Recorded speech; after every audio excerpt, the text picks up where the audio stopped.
motherfucker.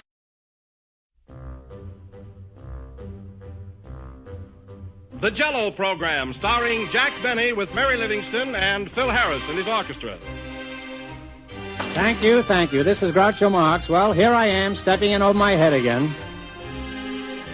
With Fibber McGee and Molly. Folks, this is just as new to me as it is to you. Hello? Hello, Mr. Benny, this is Rochester. The Great Gildersleeve. Well, what an original greeting. Hello and welcome to another week of comedy, funny, haha, on Dwayne Old Time Radio. One thing, please subscribe to my channel. If you enjoy what I'm doing, subscribing is 100% free. Also, one more thing, if you have a few seconds or 1 minute, please leave a review on your preferred podcast service, especially if you're on Apple, Spotify, or really just your preferred podcast service. Thank you and hope you enjoy. I apologize for the late post. I usually actually record these weeks, if not months, in advance, but I've fallen a little bit behind, and today was a very busy day, so I apologize for this late post. But anyway, this is the first post from the Henry Morgan Show, and Henry Morgan was a humorist and a comedian and a radio host, and I think he did some other stuff, but I'm sorry, I'm a little bit rushed for this. So anyway, this episode is from his radio program, The Henry Morgan Show. This episode is titled Manhattan in the Year 3000, and it aired September 2nd, 1946. Oh, September 2nd. Today is actually September 1st. So, however many years ago that was, I'm not good at math. This aired tomorrow. Enjoy. The following was transcribed from an earlier network broadcast.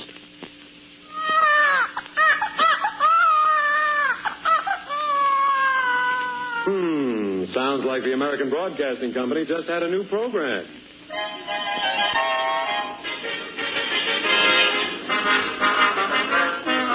Good evening, anybody. Here's Morgan.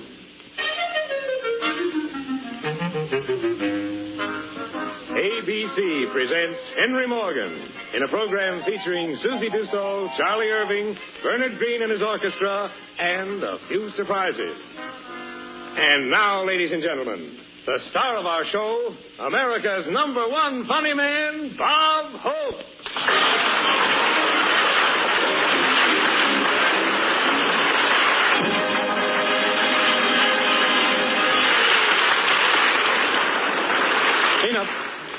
This is Henry Morgan. The reason the announcer said Bob Hope was we figured we'd get, 12 million more listeners. If you tune out now, kid, you're just a sore loser. Now, about this show, I'll tell you the truth. The American Broadcasting Company was suddenly stuck with 30 minutes of dead air. They had all this time, see, with nothing in it. Now, where this 30 minutes came from is quite a fantastic story. Some say that the guy who comes in here in the morning and opens the station for the day arrived one morning when his watch was a half hour fast. And he started broadcasting a half hour too soon, see? And by evening, here was this empty half hour sticking out. Of course, the executive responsible for this was dealt with. Before they fired him, they made him turn in his ulcer. And then they flogged him with a wet Jimmy Fiddler script. Anyway, they were stuck with this time. One vice president suggested that they get the public library to sponsor 30 minutes of silence. They were going to call it Program to Read By. Well, the library turned it down because they said they weren't getting a full 30 minutes of silence because at the opening, the announcer said, shh. Then somebody else suggested that we do a half hour of tobacco auctioneering. Split the time, he said, between L.A. Speed Riggs of Goldsboro, North Carolina, and F.E. Boone of Lexington, Kentucky. There it is,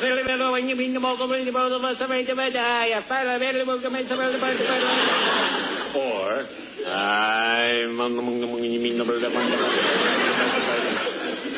it was difficult, though. The trouble was we couldn't find a writer to write that stuff. Anyway, somebody suggested that, if you can't get a new type program for the free time, why not have one of the shows that's already on the network do the same thing twice?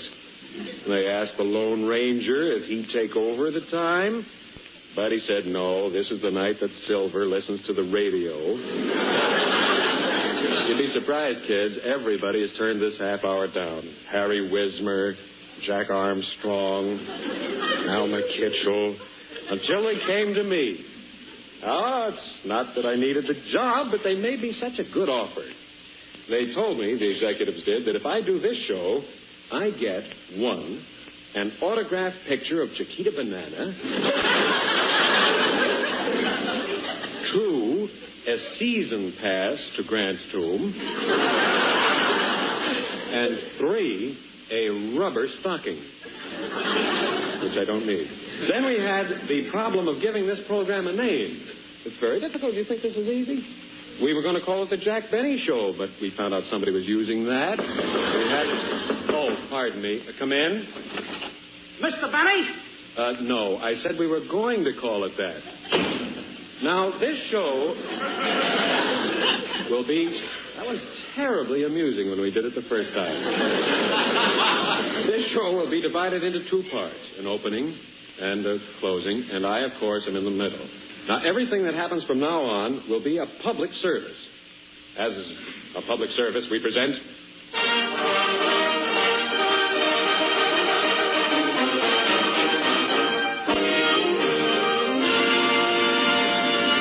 Great sayings of unfamiliar men. Friends, many things were said last week that you may not have heard. Who said it or where it was said isn't important. But what is really unimportant is what was said. Presenting the quotation of the week.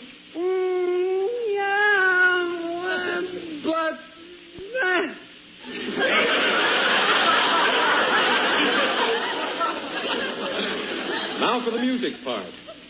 We were going to have the ink spots.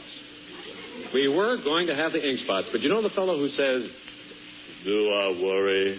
He was too worried to come tonight. So instead we have Ross Gorman.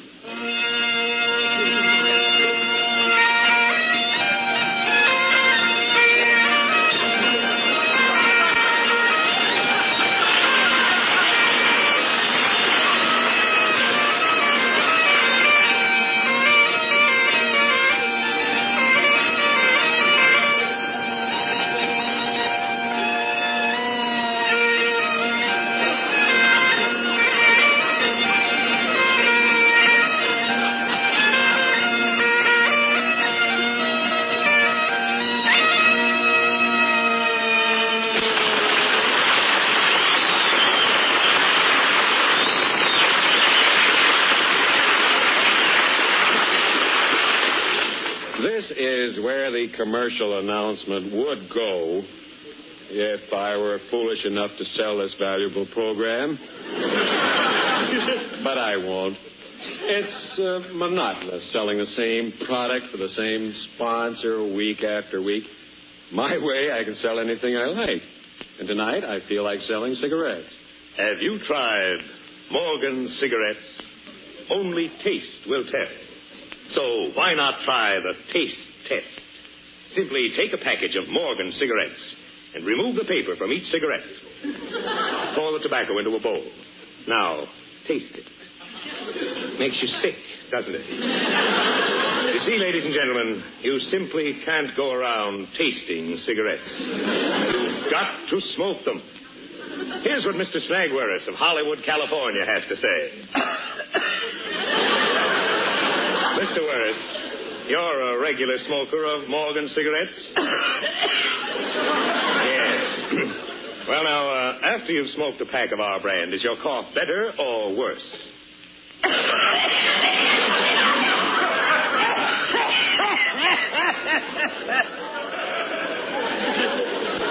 Better. Much better.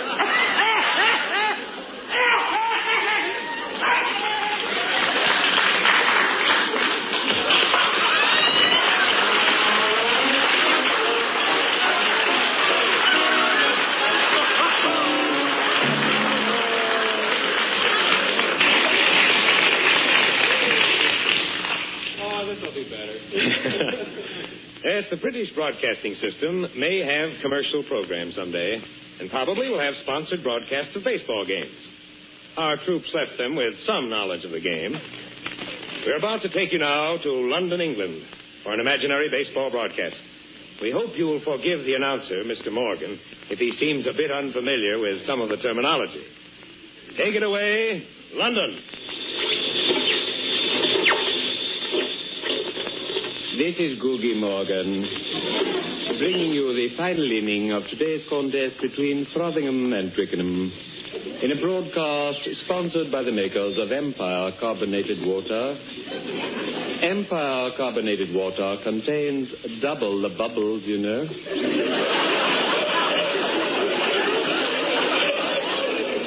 I dare say we have proof positive of this.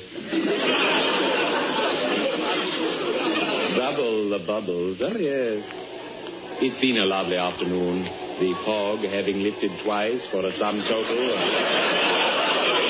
17 minutes. At present, the scoreboard reads, and doubtless writes, too. Sorry. The scoreboard reads, Twickenham nothing, Frothingham 0. The next player is to be Mr. Egbert Toad. Mr. Toad is native to East Clottingshire and stands 10 stone and drinks 3 hogsheads. As he stands at the basin... thank you. As he stands at the plate...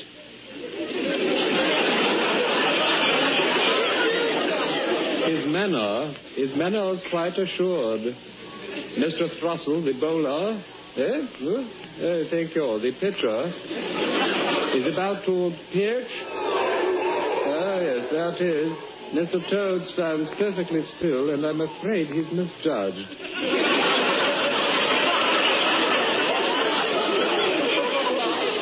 That would be one strike, I imagine. Here's the following attempt by the pitcher, and Mr. Toad thrusts mightily. Made quite an admirable contact. This may well win the game, you know. The ball is quite high in the air. Several players are making for it. You know, this Toad fellow reminds me that some seasons ago I had the good fortune to spend a fortnight or so in East Clottingshire. Never met the Toads, of course, though I did encounter a rather interesting old gentleman by the name of Viridans or Givney or some such. Fascinating fellow. Seemed to have spent the major part of his time in India, though he'd been elsewhere. Tanganyika, I think he'd been there. Strait settlements, yes, he'd been there. I do believe he'd even been to the States back in 1912, somewhere around there. Had this daughter, you see. She'd become confused with some chap from Cape Town, according to what the old chap told me. Fellow enlisted, joined the Royal Fusiliers. Was injured, too. Got knocked about a bit by the premature explosion of a fusel. Never saw him again. The old gentleman, I mean. Well, let's see. That Toad fellow appears to have run quite around the field. Won the game, I imagine. However, there's to be another contest tomorrow. Or Friday, I think. Perhaps you'd best check on it. This broadcast was sponsored by Empire Carbonated Water Company. Double the bubbles, you know. Cheerio.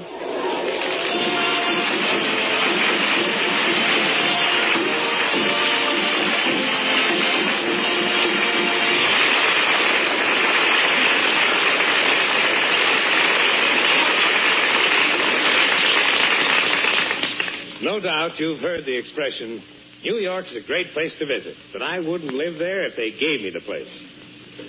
In the year 2000, on a Wednesday, a man named Sullivan opened a meat market in Paterson, New Jersey, just a few miles from New York City.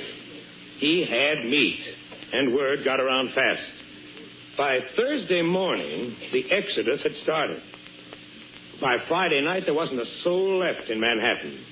The city was empty. Trolley cars stood dead in their tracks. Vegetable dinners grew cold in the restaurants. And the people? Well, once outside of New York, they realized they'd never liked it there in the first place. And they just didn't come back. Some went further west, to Newark.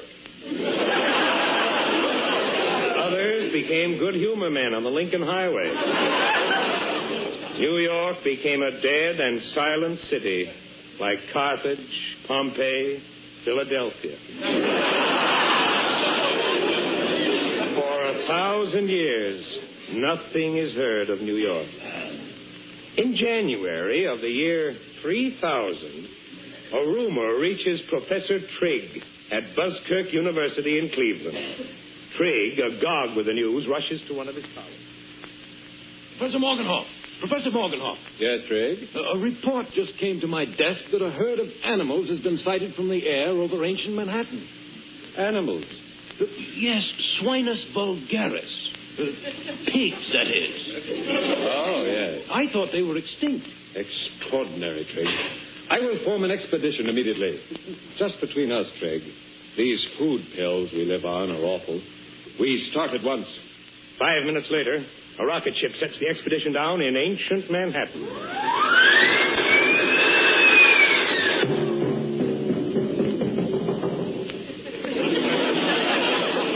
We've landed.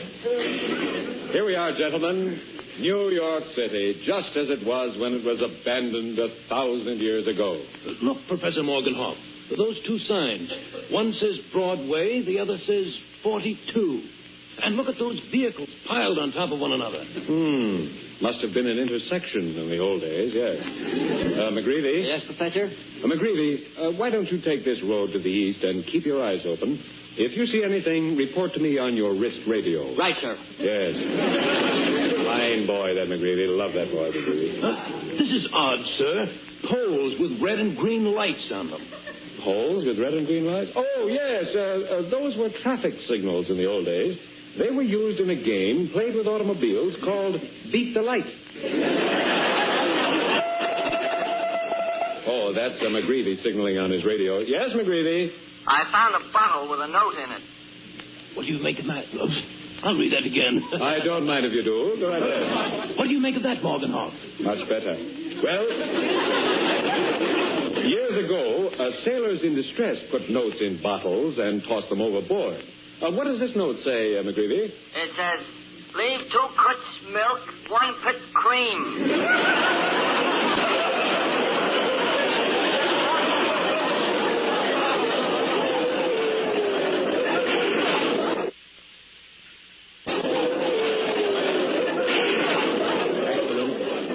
Excellent report. Report on anything else you see. Fine boy, that McGreevy. Lovely boy. Say, this looks interesting. The sign over the door says drugs and soda. Rather have a scotch and soda, would you? What's in this little booth here with the glass door?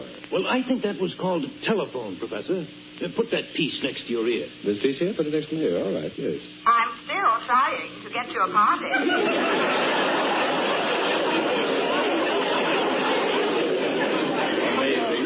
Absolutely amazing. Craig, what are you doing over there? It's a little room hung on cables. Room hung on cables? Oh, yes, that's an elevator, Craig. Back in 1946, you could ride in an elevator for nothing. By 1947, they didn't go up and down anymore, and you had to pay $8 a night to sleep in them. That's McGreevy again. That's McGreevy. Yes, McGreevy? Every place I go, I find an inscription. It's all over the wall. What's it say? It says, Kilroy was here. Fine lad, that McGreevy. I'm very fond of that McGreevy, yes. Professor, look at that huge sign over there. Huge sign? Oh, yes. It says, terrific, colossal, gigantic, stupendous. Must have had tremendous beasts in those days. Yeah, and underneath it says, Margaret O'Brien starts tomorrow. Professor Morgenhoff. Shall we throw that joke to the lions? Oh, McGreevy, you're back, eh? Yes. Did you find the pig? No, sir, but I did find this old newspaper. An old newspaper. Oh, yes. Look at this headline. It says, Dodgers win series. What's the date on that? 1985. Right underneath there, it says, autos promised for next spring. Well, Professor, what shall I say in our report to the university? Oh, just say, New York is a wonderful place to visit, but I wouldn't live there. I wouldn't live there if they gave me the place.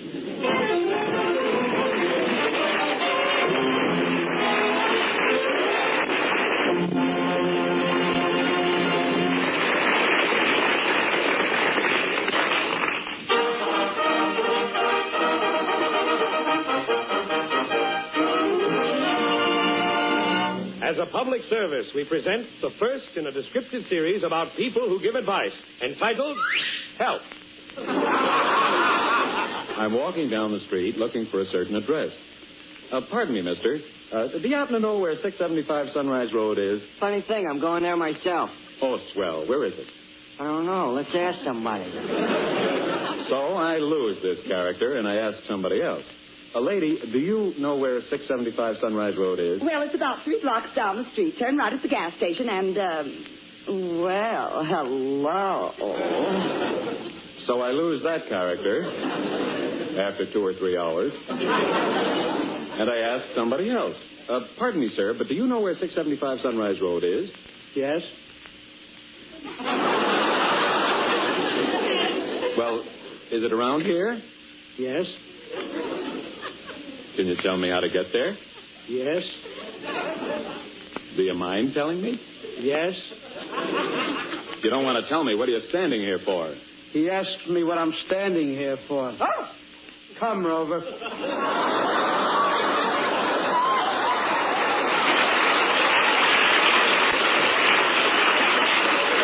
I don't think it deserves applause. So next, maybe it does. Well, we'll never know. So next, I bump into a little old man who looks like he was in New York when they bought the place. He should be. He ought to know. Pardon me, sir. Can you tell me where 675 Sunrise Road is? Tell you anything you want to know. Speak up, young fellas. Well, can you tell me... Know this city like the back of my hand. Was born here. How old would you say I was, young fellas? Well, 85? 92. Don't look it, do I? No, you look more like 85. Tell me, do you happen to know... Used to swim in Central Park Lake every morning until I was 83. They made me stop. Who? Tammany Hall. My name's Jeremiah Crisp. Jeremiah after the prophet, Crisp after my father. What do you want, young fella? Oh, it's not important. I was looking for a house. I'm a Republican, young fella. Don't look it, do I? No, you don't look a day over 85. 92.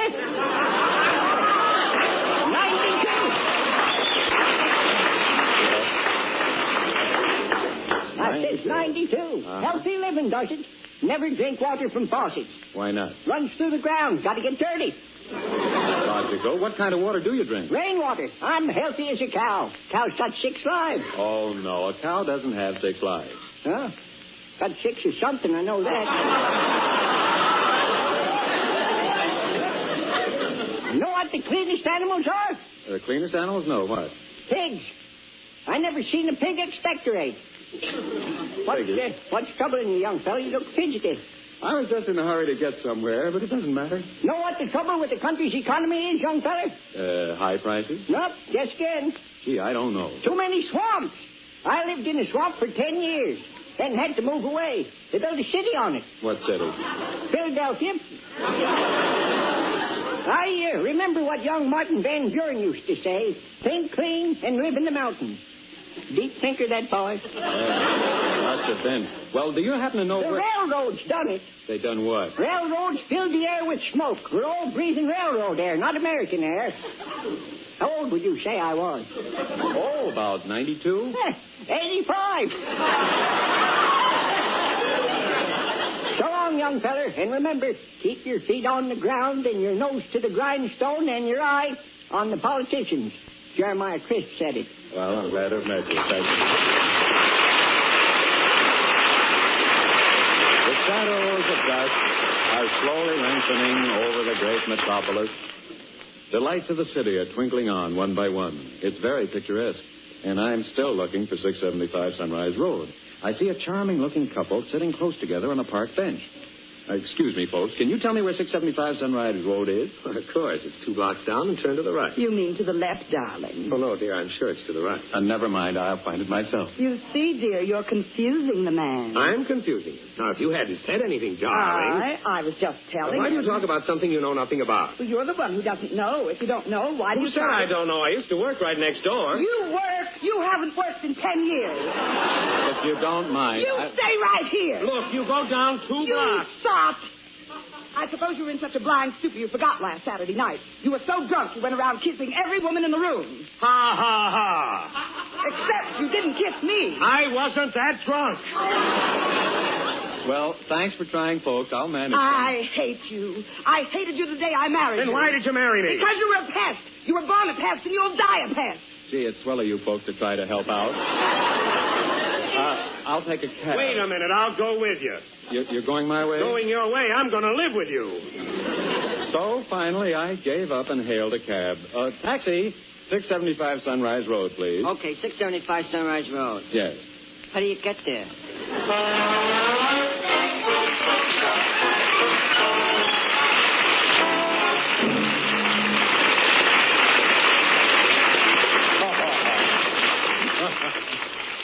Well, I don't know what radio's coming to, but I know where it's been. People are asking more questions today than ever before. We have to stretch a little. I think we're going to be a little short. People are asking more questions today than ever before. And they're getting fewer answers. Now, in an effort to alleviate this serious shortage of answers, we bring take you... a lot of time with it. Yes. In an effort to alleviate this serious shortage of answers, it's going to get pretty dull. 2 L's and alleviate? Yes, and 1 B. B-I. We bring you the fellow who knows everything. Everything, that is. Radio's famous question man. Now, if you have a question you'd like answered, I'll repeat that. If you have a question you would like answered, send it in. Now, the question man. Good evening. Our first question, sir, comes from Mrs. R.K. of Newark, who asks, are hockey pucks edible? Yes. Hockey pucks are edible and are pronounced delicious by epicures. When a hockey puck is boiled with greens, the greens become soggy and are pronounced soggy by epicures. Mr. M.B. of Scranton asks, who played second base for the Baltimore Orioles in 1902? This position was held down by the first baseman. Mr. M.B. of Scranton asks, well, in that case, who played first base? The Mill on the Floss was written by George Eliot. Our next question. George Eliot asks, what is meant by the term postman's holiday, and how did the expression originate? The term postman's holiday refers to a holiday taken by a postman. It is not known how the expression originated. Mr. Casey of Topeka writes, I often hear people say, well, there's more than one way to skin a cat. Is this true? Yes. Send for my free booklet, 89 Ways to Skin a Cat. Mrs. R.D. of Atlanta wants to know, do some foods contain more calories than others? No. Some foods contain less calories than others.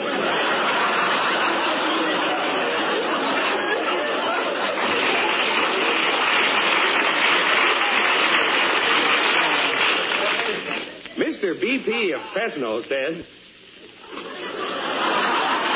my friends all submit questions to the question man. I am made sport of because I cannot think of any questions. Can you help me? Yes, I can. Send for my free booklet, questions suitable for submitting to the question man.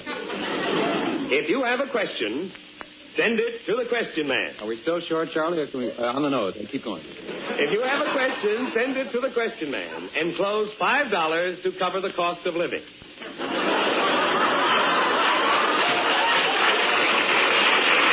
And be sure to tune in next week because...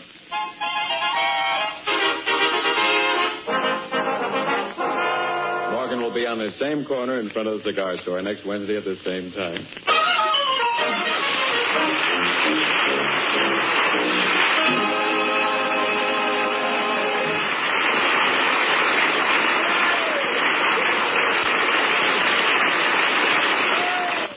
program was transcribed from an earlier network broadcast. This is ABC, the American Broadcasting Company.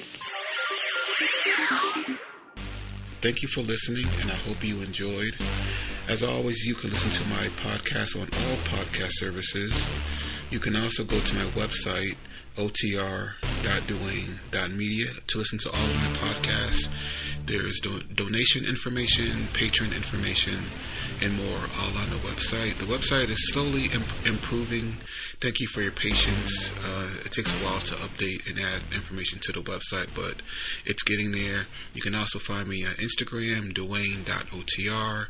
You can also email me if you want, info@otr.duane.media. Hope you enjoyed, and until next time, stay safe, wish you well, and as always, peace.